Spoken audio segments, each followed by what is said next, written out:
ایک دن ہے وہ تمہارے رب کے نزدیک 1000 برس کے برابر ہے۔ اللہ نے آپ کو 12,000 برس تک اپنے عالم تجریدی کے اندر رکھا، اور جہاں پر آپ اللہ کا طواف کرتے، اللہ کا دیدار کرتے اور اللہ کی حمد و ثنا بیان فرماتے، اللہ کی عبادات کرتے، تو پھر اللہ کریم نے آپ کو 12,000 برس تک اپنے نور کے چادروں کے اندر بند رکھا، آپ کے نور کو، اور اللہ آپ کو دیکھتا رہا اور آپ اللہ کو دیکھتے رہے،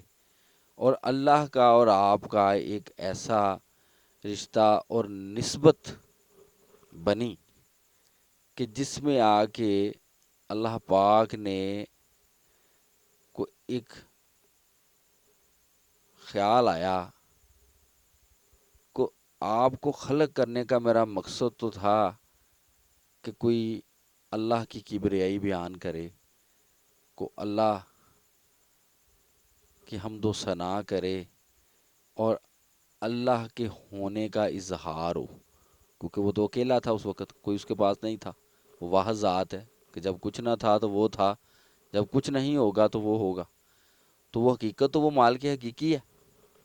لیکن خیال آیا کہ میں اپنا اظہار کروں، تو اس اظہار کے خیال میں حضور نبی کریم کو خلق فرمایا، تو خلق تو کر دیا، لیکن جب خلق کر لیا تو خلق کرنے کے بعد اللہ پاک نے آپ کو اپنے عالم تجریدی کے اپنے نور کے پردوں کے اندر رکھا، تو جب رکھ کے دیکھا تو اللہ نے اپنی ہی تخلیق کو پسند فرمایا کہ میں نے کیا خوب بنایا ہے، تو پھر یہ خیال تو ختم ہو گیا کہ میری کوئی حمد و ثنا بیان کرے، پھر یہ چیز آئی کہ نہیں، اب میرے محبوب کی کو دید کرے، کہ میں دکھانا چاہتا ہوں کہ یہ میری تخلیق ہے لیکن میں اس پہ فدا ہوں، مجھے اس سے محبت ہے، تو اب اس کی دید کے لیے پھر کیا کیا کہ آپ ہی کے نور سے نور لے کے، کہ حضرت عباس اس کے اندر روایت فرماتے ہیں کہ اللہ نے آپ کے نور کو 4 قسم کیا، اور اس میں سے ایک قسم سے اللہ نے عرش پیدا فرمایا کہ جس پہ وہ خود براجمان ہے، اور ایک قسم سے اللہ نے قلم کو خلق کیا، ایک قسم سے بہشت کو خلق کیا، اور ایک قسم سے عالم ارواح اور دیگر تمام مخلوقات کو خلق فرمایا، کہ جو آج لوگ حضور نبی کریم سے عشق کرتے ہیں، اس کی وجہ کیا ہے کہ ان کے اندر جو روحیں موجود ہیں وہ حضور نبی کریم کے نور کا حصہ ہیں، وہ بنی ہی حضور نبی کریم کے نور سے ہوئی ہیں۔ تو پھر آگے چل کے ایک حدیث میں حضور نے فرمایا کیا نا من نور ہی و خلقو کلہم من نوری، کہ اول نور میرا ہے اور پھر میرے نور سے اللہ نے تمام مخلوقات کو خلق فرما دیا، اور اللہ نے اس کو اس نام کائنات کو چلایا، فرشتے خلق فرمائے، انسانوں کی روحیں خلق فرمائیں، جن خلق فرمائے، تو فرشتوں کی ڈیوٹی لگائی کہ میرے محبوب پہ درود پڑھو، جنوں کی ڈیوٹی لگی کہ درود پڑھو۔ لیکن جب ان لوگوں سے اللہ کا جو منشا تھا وہ پورا نہ ہوا، تو پھر اللہ نے حضرت سیدنا آدم علیہ السلام کو خلق فرمایا۔ جب آپ کی تخلیق مکمل ہوئی تو شیطان مردود جو اس وقت فرشتوں پہ سرداری کرتا تھا، وہ آپ کو دیکھنے کے لیے گیا، جب اس نے آپ کی سیر کی، آپ کے جسم کے اندر گھسا، دیکھا، تو اس کو حسد پیدا ہوا، تو باہر نکلا تو اس نے آپ کے چہرہ پاک پہ تھوک دیا، تو اللہ پاک نے حکم دیا کہ اے جبریل جاؤ اور جا کے میرے خلیفہ کی پیشانی کو صاف کرو، تو جبرائیل علیہ السلام نے آپ کی پیشانی کو صاف کیا، اور اللہ نے اس وقت حضور کو رکھا ہوا تھا ستارہ قطب کے اندر، جہاں پہ آپ اللہ کی عبادت میں محو تھے، مصروف تھے، تو وہاں سے ایک نور کے قطرے ٹپکتے تھے، تو وہاں سے ایک قطرہ نور لے کے تو حضرت آدم علیہ السلام کی پیشانی پہ ملنے کا حکم ہوا، تو جب وہ نور کا قطرہ آپ کی پیشانی پہ ملا گیا تو اس سے آپ کے چہرہ پاک کا جو نور تھا وہ 2 چند ہو گیا، اور پھر وہ نور آپ آدم علیہ السلام کو جب اللہ نے ایک تدبیر کے ساتھ، ہم یہ نہیں کہتے کہ جی آدم علیہ السلام نے غلطی کی تھی، وہ ایک اللہ کی تدبیر تھی، خفیہ تدبیر تھی، تو اس تدبیر کے ساتھ اللہ نے زمین پر بھیجا. تو جب وہ اس زمین پر تشریف لائے تو وہ نور محمدی بھی آپ کے ساتھ آیا. تو یہ جو مردہ تاریک زمین تھی یہ روشن ہوئی، اس میں زندگی آئی، اور وہ نور کی یہ چمک تھی کہ وہ آپ کی پیشانی آسمان تک چمکتی تھی آدم علیہ السلام کی، اور رات کی تاریکی میں حضور ایسے دیتے تھے دن کا اجالا ہوتا ہے. تو پھر وہ نور درجہ بدرجہ ایسے ہی چلتا رہا کہ آپ سے آپ کے بیٹے حضرت شیش علیہ السلام کو ملا، حضرت شیش علیہ السلام سے وہ نور حضرت ادریس علیہ السلام کو ملا، ادریس علیہ السلام سے وہ نوح علیہ السلام تک آیا، نوح علیہ السلام سے پھر وہ ایسے ہی درجہ بدرجہ منتقل ہوتے ہوئے وہ حضرت ابراہیم خلیل اللہ کے پاس پہنچا، اور حضرت ابراہیم خلیل اللہ سے وہ منتقل ہوا حضرت اسماعیل ذبیح اللہ سرکار کو، اور وہاں سے درجہ بدرجہ وہ نور پھر چلتا ہوا حضرت عبد المطلب تک پہنچ گیا. تو حضرت عبد المطلب کے 12 بیٹے ہوئے، تو ان میں وہ نور اللہ نے عنایت فرمایا حضرت عبداللہ سرکار کو. تو یہاں پہ ایک بات کروں گا کہ میرے پیشوا فرمایا کرتے تھے کہ اللہ نے آپ کے آنے کی نشانیاں عنایت فرمائیں، اور آپ کے آنے کی نشانیوں کے ساتھ ساتھ باطل کو اللہ مٹاتا گیا. کہ میرے پیشوا فرمایا کرتے تھے کہ جب حضرت عبداللہ سرکار حضرت عبد المطلب کی صلب سے آپ کی اپنی والدہ کے رحم میں تشریف لائے، تو اس رات ایک زوردار آندھی چلی، اس قدر شدید آندھی چلی کہ جس سے انہوں نے جو بت کھڑے کیے ہوئے تھے خانہ کعبہ کے اوپر، وہ بت جو تھے وہ گر گئے، اور اس میں سے شیاطین کی چیخو پکار کی آوازوں کو سنا گیا. تو جب دن ہوا تو انہوں نے راہبوں کو بلایا، کفار مکہ نے، اور ان سے کہا کہ بتاؤ یہ جو رات کو آندھی چلی اتنی عجیب یہ کیا تھا. تو وہ راہبوں اس میں ان میں ایک راہب تھا کہ جو میرے پیشوا فرمایا کرتے تھے کہ وہ چھڑی کے اوپر پلیٹ گھما کے حساب لگایا کرتا تھا. تو اس نے چھڑی کے اوپر پلیٹ کو گھما کے دیکھا اور دیکھ کے کہنے لگا کہ نبی آخر الزماں کی آمد کا وقت قریب آ گیا، اور شب گزشتہ میں ان کے والد محترم نے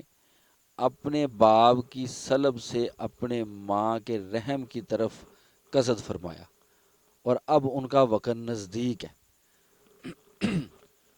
تو جب حضرت عبداللہ کی پیدائش ہوئی تو میرے پیشوا فرماتے تھے کہ اس دن بھی آندھی چلی اور وہی آوازیں سنائی دی گئیں، اور جو لات منات اور تزا یہ جو 3 بت تھے جو خانہ کعبہ کی چھت پہ انہوں نے رکھے ہوئے تھے وہ اوندے منہ زمین پر گر گئے. تو صبح کا جب انہوں نے پھر راہبوں کو بلایا اور اس سے حساب لگوایا تو وہ کہنے لگا کہ کل رات وہ ہستی اس دنیا میں تشریف لے آئی ہے کہ جن سے آخر الزمان نبی تشریف لائیں گے. تو پھر یہودیوں کے پاس ایک جبہ تھا جس میں ان کی روایت میں روایت تھی کہ جب نبی آخر الزمان کا وقت قریب آئے گا تو وہ جبہ سرخ ہو جائے گا. تو وہ جبہ سرخ ہوا تو ان کو پتہ چلا کہ آپ کی آمد کا وقت نزدیک آ گیا.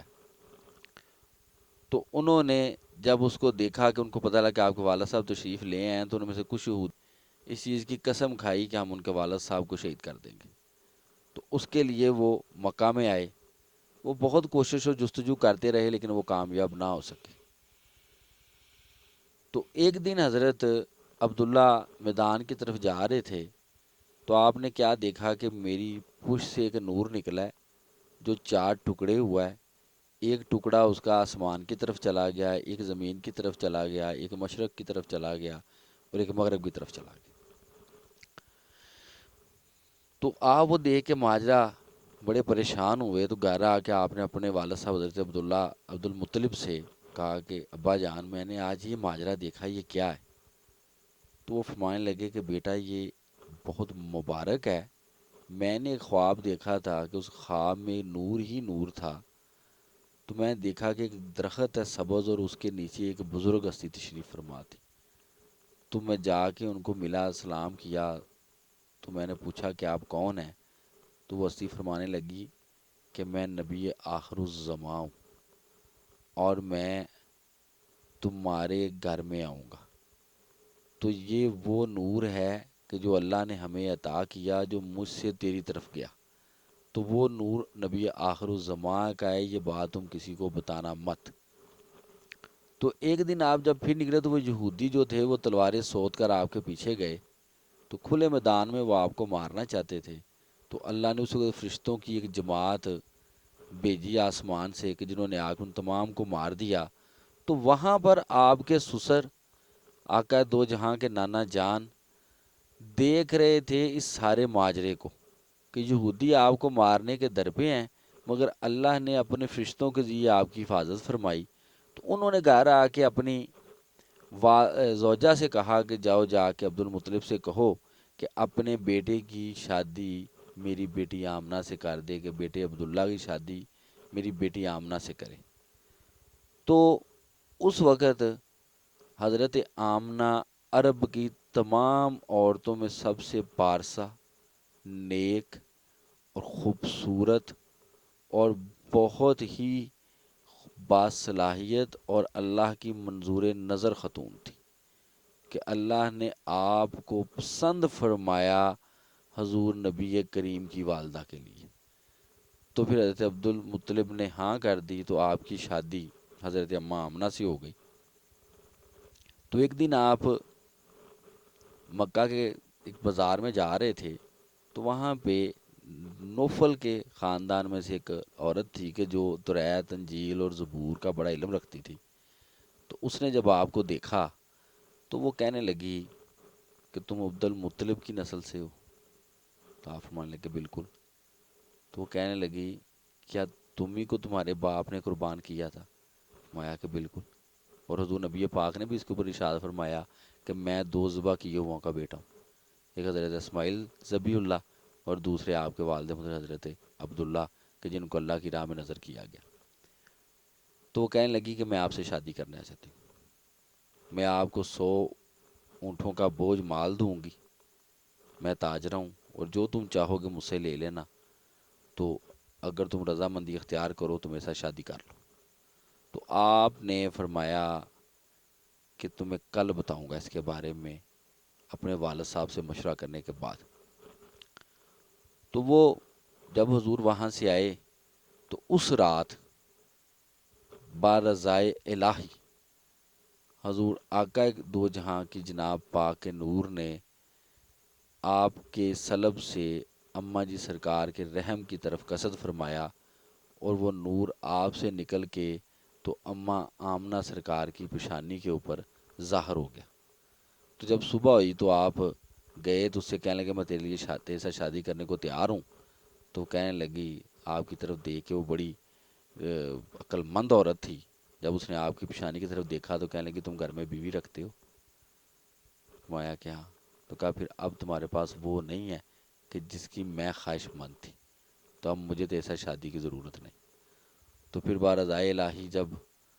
حضور ابھی آپ کا آنے میں کافی وقت تھا کہ حضرت عبداللہ دنیا سے پردہ فرما گئے, اور پھر ایک خواب دیکھا حضرت اماں آمنہ نے. اس خواب کے اندر آپ فرماتی ہیں کہ میں نے دیکھا کہ ایک بزرگ ہیں, تو میں نے ان کو دیکھا کہ بڑا نورانی چہرہ ہے. تو وہ مجھے بتا رہے ہیں کہ اللہ نے تم کو پوری انسانیت کے اندر انعام بخشا ہے اے بی بی آمنہ کہ تم نبی آخر الزماں اللہ کے محبوب کی والدہ بنو گی. تو جب وہ تمہارے گھر میں تشریف لے آئیں تو ان کا نام محمد رکھنا. تو پھر جب آقا کی آمد کا وقت نزدیک آیا تو اس رات کے کچھ تذکرے اماں آمنہ سرکار بیان فرماتی ہیں کہ جو آپ نے اس رات میں دیکھا کہ وہ کچھ اس طرح سے ہے کہ آپ فرماتی ہیں کہ اس رات میرے گھر کے اندر چراغ نہیں تھا، بالکل اندھیرا تھا۔ تو جب آپ کی آمد کا وقت نزدیک ہوا تو میں کیا دیکھتی ہوں کہ آسمان کے ستارے تمام اکٹھے ہو کے تو میرے گھر کی چھت کے اوپر جمع ہو گئے۔ ایسے آپ کہہ سکتے ہیں کہ جیسے ایک فنوس کی بتیاں ہوتی ہیں، ایک فنوس ہوتا ہے نا کافی بڑا، تو اس کی چھوٹی چھوٹی بتیاں ہوتی ہیں، ان بتیوں کی مانند وہ کھڑے ہو گئے، جمع ہوئے۔ ایک مرغا آ کے میرے گھر کی چھت کے اوپر بیٹھا، تو میرے گھر میں ایسا نور تھا کہ جب کہ میرے گھر میں دیا نہیں تھا، لیکن اس کے برعکس اتنی روشنی تھی کہ کوئی چاہتا تو اس وقت سوئی میں دھاگا ڈال سکتا تھا۔ تو آپ فرماتی ہیں کہ اس وقت جب آمد کا وقت بہت نزدیک آیا تو میرے گھر میں اللہ کی طرف سے حضرت اماں مریم اور آسیہ جنت خاتون، جو کہ نیک اور جنتی خاتون ہیں، جو فرعون کی بیوی تھیں،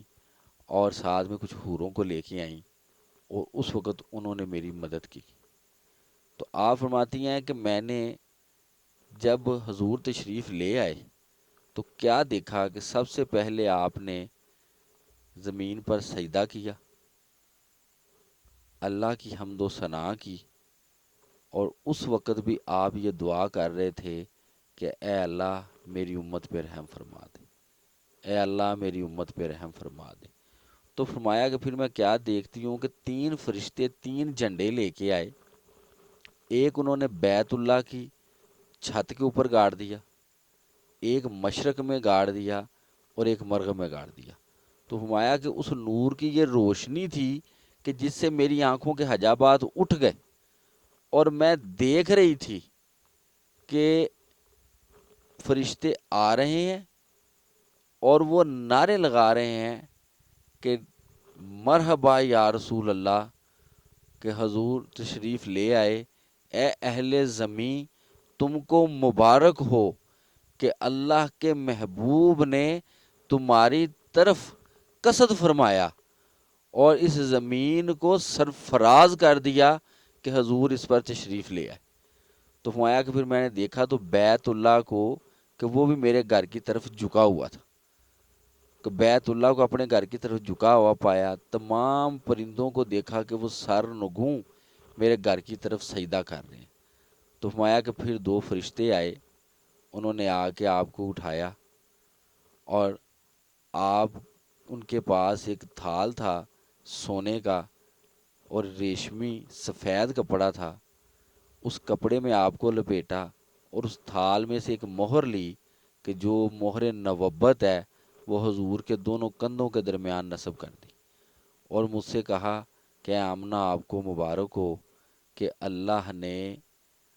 آپ کو نبی آخر الزماں عطا فرمائے کہ جو وجہ تحلیق کائنات ہیں۔ تو فرمایا کہ پھر جب میں نے فرشتوں کو دیکھا تو وہ فرشتے مجھے کہنے لگے کہ ایک اور بات، کہ 3 دن تک اس بچے کو کسی انسان کی طرف نہیں لے کے جانا، سب سے اول فرشتے ان کی زیارت کریں گے۔ پھر فرمایا کہ میں کیا دیکھتی ہوں کہ ایک ابرا، ایک بادل، وہ آ کے میرے گھر کے اوپر سایہ فگن ہو گیا، اور پھر فرشتے آئے اور آپ کو اٹھا کر لے گئے۔ میں بڑی پریشان تھی کہ یہ کیا ہوا، تو کچھ دیر کے بعد واپس لائے تو کہنے لگے کہ ہم ان کو حضرت آدم علیہ السلام کے پاس لے کے گئے تھے کہ آدم علیہ السلام بھی زیارت کریں، کہ اللہ نے ان کی اولاد کو سرفراز کیا کہ اس کے اندر اپنے محبوب کو بھیجا۔ تو ساتھ میں وہ نعرے لگاتے تھے کہ اے اہل زمین تم کو مبارک ہو کہ اللہ کا تمہارے اوپر کرم خاص ہو گیا کہ وجہ تحلیق کائنات، اللہ کے محبوب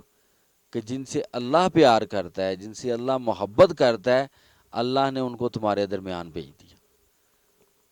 تو پھر یہ جو آج چراغاں کیا جاتا ہے، آج جو جھنڈے نکالے جاتے ہیں، یہ جو جلوس نکالے جاتے ہیں، یہ سب چیزیں جو ہیں یہ فرشتوں کی سنت ہے کہ فرشتے اس وقت حضور کے آمد کی خوشی میں جھنڈے اٹھا کر آئے، انہوں نے آپ کی حکمرانی کے جھنڈوں کو گاڑا، مشرق میں بھی اور مغرب میں بھی۔ اور بیت اللہ کے اوپر گاڑنے کا مقصد کیا تھا؟ کہ اللہ کی تمام مخلوقات، کہ یہ جو گھر کا مالک ہے، اس گھر کے مالک کی تمام مخلوقات جو ہیں وہ سب کی سب حضور کی غلامی کے اندر ہے۔ تو آج آپ دیکھیں کہ کیا خوبصورت شان ہے کہ مغرب کے اندر کے جو عالم کفر ہے، لیکن وہاں پہ بھی جب حضور کی آمد کا دن آتا ہے تو مسلمان جھنڈے لے کر نکلتے ہیں، روڈ بلاک کر دیتے ہیں، جلوس نکالے جاتے ہیں، حضور کی آمد کی خوشی میں نعرے لگائے جاتے ہیں۔ تو یہ وہ جھنڈا ہے جو مغرب میں گڑا ہوا ہے، کہ وہ عالم کفر بھی ہے لیکن وہاں پہ بھی حضور کی آمد کے جلوس نکل رہے ہیں، کہ وہ بھی لوگ، وہ بھی خطہ حضور کی غلامی میں ہے، آپ کی بادشاہی میں ہے۔ اور جو لوگ آپ کی آمد کی خوشی کرتے ہیں انہیں تو اللہ انعام ہی بہت بہت بڑے عنایت فرماتے ہیں۔ کہ اللہ کو کتنی ذاتی طور پہ خوشی ہے کہ اللہ نے بذات خود جھنڈے لگوا دیے دنیا کے اندر، اللہ نے خود منادیاں کرائیں فرشتوں سے حضور کی آمد کی،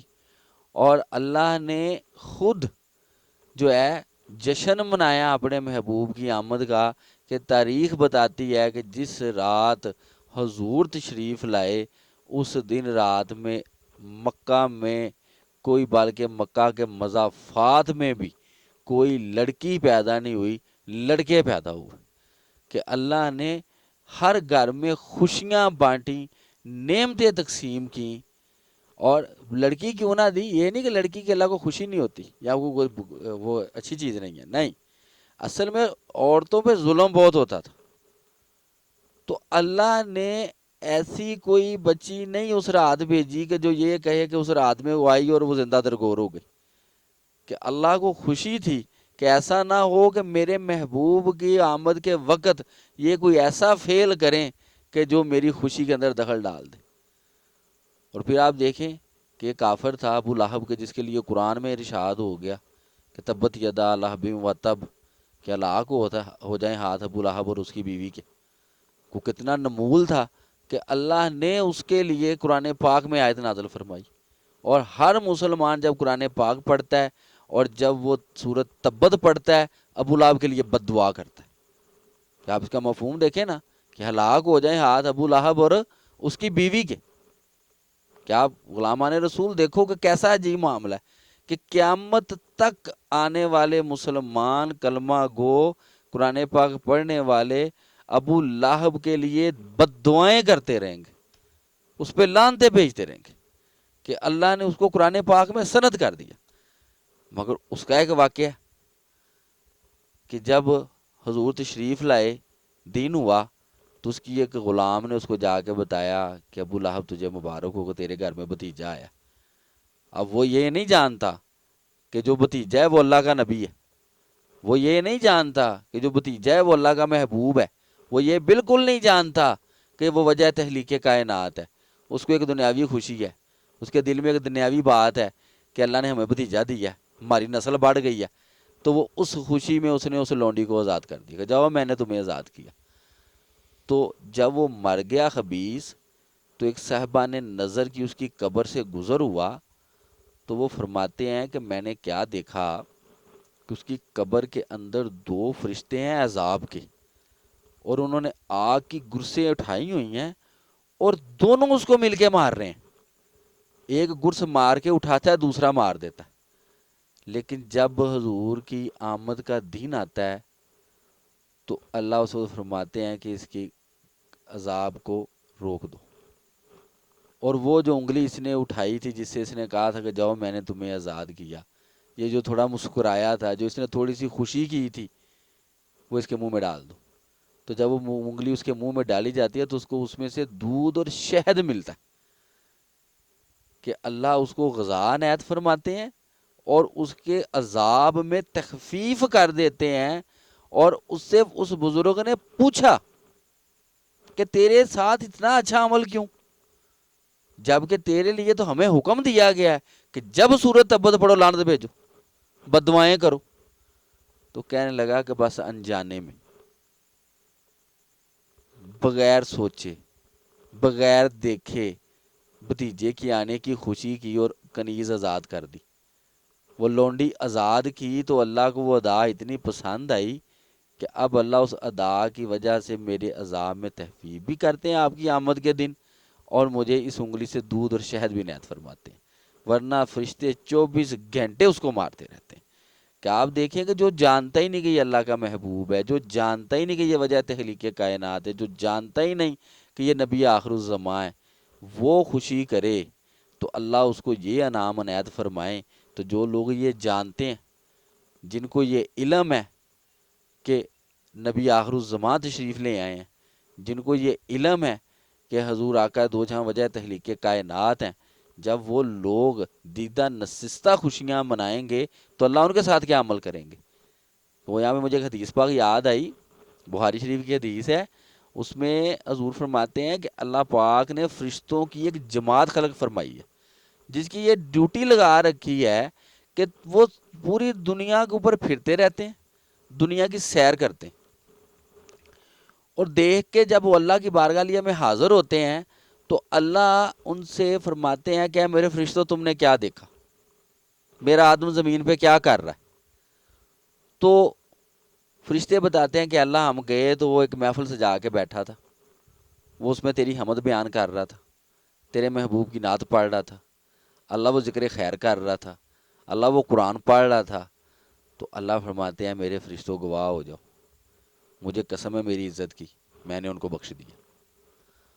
تو وہ فرشتے کہتے ہیں اللہ وہاں پہ کچھ لوگ ایسے بھی تھے جو اپنے مطلب سے آئے ہوئے تھے، کوئی لنگر کھانی آیا ہوا تھا، اللہ کو گزرتا گزرتا رش دیکھ کے آ گیا ہوا تھا. تو فرمایا کہ جب وہاں پہ محفل سجی تھی وہ اس میں موجود تھے؟ تو کہا کہ اللہ وہ موجود تھے. تو فرمایا مجھے قسم ہے میری عزت کی، جو میرے پاکوں سے مل گیا میں نے اس کو بھی بخش دیا، خواہ وہ دنیاوی خواہش کے ساتھ ہی تھا. تو جو محفلیں سجانا ہے یہ آقا کی امت کی بخشش کا ذریعہ ہے. تو جو لوگ میلاد میں خوشی کرتے ہیں اللہ ان کے اوپر اپنی خاص رحمتیں اور برکتیں نازل فرماتا ہے. تو اللہ ہم سب کو یہ توفیق عنایت فرمائے کہ ہم حضور کی آمد کی خوشی کریں اور حضور کا میلاد منائیں، اور بالخصوص حضور نبی کریم پہ درود پاک پڑھیں، حضور نبی کریم کی جناب پاک کو درود کے نذرانے پیش کریں. جو بندہ حضور پہ درود پڑھتا ہے، جو اللہ بندہ حضور پہ سلام پیش کرتا ہے، اللہ اس کے گناہ معاف فرما دیتا ہے. کہ ایک حدیث پاک میں آتا ہے کہ حضور کے ایک صحابی تھے حضرت ابئی، پھر تو حضور کی بارگاہ لیا میں حاضر تھے حضرت ابئی بن کعب. تو آپ نے فرمایا کہ ابئی جب دعا کیا کرو تو پہلے درود شریف پڑھا کرو. تو الچا کہ یا رسول اللہ کتنا درود شریف پڑھا کروں؟ تو فرمایا ابئی تیری دعا ہے، تو جان جتنا مرضی پڑھ لیا کر. تو کہا یا رسول اللہ آپ نظر کرم فرما دیں. تو حضور نے فرمایا کہ تم پڑھا کرو جتنا تم چاہتے ہو. تو کہنے لگا یا رسول اللہ ایک حصہ درود پڑھ لیا کروں. فرمایا بھائی یہ بہت اچھا ہے مگر درود کی تعداد کو بڑھا دو. تو کہا یا رسول اللہ 2 حصے پڑھ لیا کروں. فرمایا بھائی اس میں بھی خیر ہے، اس میں بھی کرم ہے، مگر درود کی تعداد کو بڑھا دو. یا رسول اللہ 3 حصے درود شریف پڑھ لیا کروں. فرمایا بھائی یہ بھی بہت اعلیٰ ہے لیکن درود کی تعداد کو بڑھا دو. کہ یا رسول اللہ پھر جتنا وقت دعا کے لیے مختص ہے وہ تیری ذات پہ درود پڑھ لیا کروں اور کچھ نہ کیا کروں تو یہ ٹھیک ہے؟ تو فرمایا کہ اے بھائی اگر یہ تو کرنے میں کامیاب ہو گیا تو میں محمد اللہ کا رسول یہ کہتا ہوں کہ اللہ تیرے سارے گناہ بھی معاف فرما دے گا، اللہ تجھے جنت بھی عنایت کر دے گا، اللہ تیری بیماریاں بھی دور کر دے گا، اور اللہ تیری تمام حاجات کو بھی پورا کر دے گا. کہ جو بندہ درود پاک پڑھتا ہے اللہ کریم اس کے بن مانگے اسے نعمتیں عطا فرماتے ہیں، بن مانگے اس کو ہر چیز دی جاتی ہے. اور یہ وہ عمل ہے کہ جو اللہ خود فرما رہے ہیں کہ قرآن اللہ نہیں پڑھتا، نماز اللہ نہیں پڑھتا، روزہ اللہ نہیں رکھتا، زکوٰۃ اللہ نہیں دیتا، اللہ فطرانے نہیں دیتا، اللہ یہ کام سارے نہیں کرتا، لیکن خود قرآن پاک میں فرماتا ہے کہ ان اللہ و ملائکتہ یصلون علی النبی، کہ اے ایمان والو میں اور میرے فرشتے میرے نبی پر درود بھیجتے ہیں، تم بھی خوب درود و سلام بھیجو. کہ یہ وہ عمل ہے جو اللہ خود فرما رہا ہے. تو اس لیے ہم سب کو چاہیے کہ حضور کی جناب پاک کے اوپر درود پاک کے نذرانے پڑھ کے پیش کریں. جو 12 ربیع الاول کا دن ہے، پاک دن، نور والا نور دن، اس کا استقبال بھی درود و سلام کے ساتھ کریں. اور ہم بازار سجاتے ہیں، ہم جلوس نکالتے ہیں، ہم یہ ساری چیزیں کرتے ہیں، یہ بہت اچھے عمل ہیں. لیکن ایک عمل ہم لوگ کرتے ہیں کہ جب بازار دیکھنے جاتے ہیں تو وہاں پہ پردے کا خیال نہیں کرتے، وہاں پہ شریعت کی حدوں کو پار کرتے ہیں. خوشی نبی پاک کی مناتے ہیں، گانے سنتے ہیں. خوشی نبی پاک کی مناتے ہیں، برہنہ سار عورتیں گھروں سے باہر جاتی ہیں. تو یہ ایک بہت غلط عمل ہے، ایسا ہمیں نہیں کرنا چاہیے. اس سے کچھ غیر مقلدین ہم پہ اعتراض بھی کرتے ہیں، تو ہم تمام لوگوں کو اس بات کا خیال رکھنا چاہیے. دیکھیں بازاروں کو سجے ہوئے، حضور کی آمد کی خوشی کریں، لیکن اس میں شریعت کے تقاضوں کو بھی پورا کریں. تو اللہ پاک ہم سب کو توفیق دے، اور اللہ ہمیں زندہ رکھے حضور نبی کریم کی محبت کے ساتھ، اور ہمیں اس دنیا سے لے جائے حضور نبی کریم کی محبت کے ساتھ. اور اللہ ہمیں توفیق دے کہ ہم حضور کی حکم پہ، آپ کے اسوہ پہ چلنے والے ہوں، اور آپ پہ درود و سلام پڑھنے والے ہوں. آج کے لیے بس اتنا ہی. وما علینا الا البلاغ.